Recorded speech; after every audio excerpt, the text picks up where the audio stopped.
Friction is the villain you blame for slow skateboards and squeaky shoes. But here's the controversial truth. Without friction, your car would not stop, your shoes would not grip, and your pen would not write.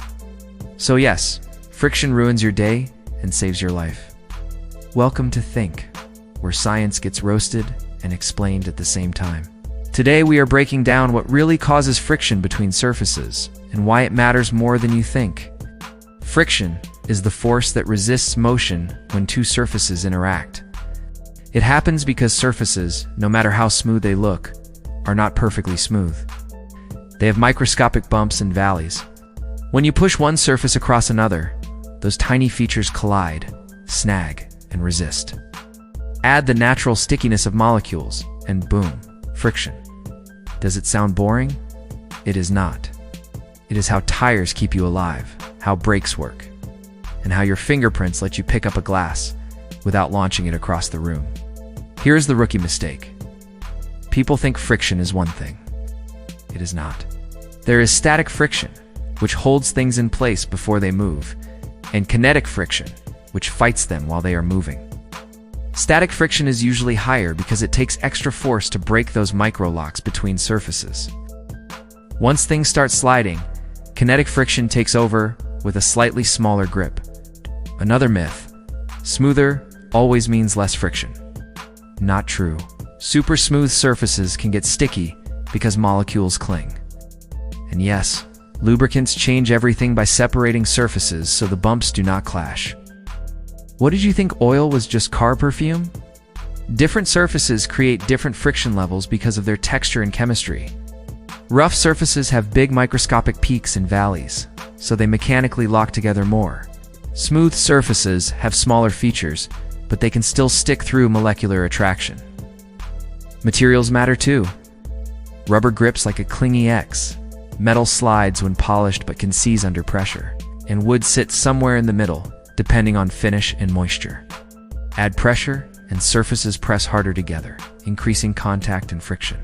Add speed, and heat can change the game by softening rubber or burning away moisture.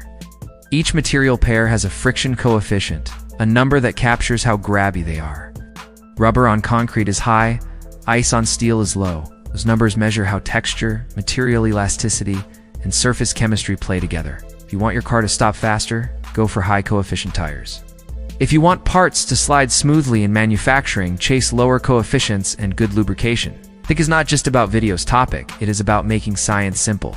So hit subscribe. Try this at home. Put a coin on a wooden board and lift the board slowly until the coin slides. Now stick a strip of rubbery tape under the coin and repeat. The rubber sticks longer because it increases real contact area and deforms to grip. Now dust the surface with a tiny bit of flour and try again. It slides sooner because the particles act like tiny ball bearings, reducing contact. Coming up, the video's topic type engineers call the beast. Okay, nobody calls friction a beast, but they definitely respect it. Walking works because static friction lets your foot push backward without slipping. Driving depends on tire tread, channeling water away, and rubber gripping micro-roughness in asphalt. Braking converts motion into heat through friction, which is literally your car saying slow down with physics. Touchscreens rely on friction too. Your finger's skin slides differently when it is dry versus sweaty, because moisture changes surface stickiness. Ever notice how your phone feels slippery after washing hands? That is friction exiting the chat. Lubricants reduce friction by creating a thin film between surfaces, keeping the bumps from colliding. Oils, greases, even water can be lubricants depending on the scenario. They reduce wear, lower heat, and extend machine life. But there is a trade-off.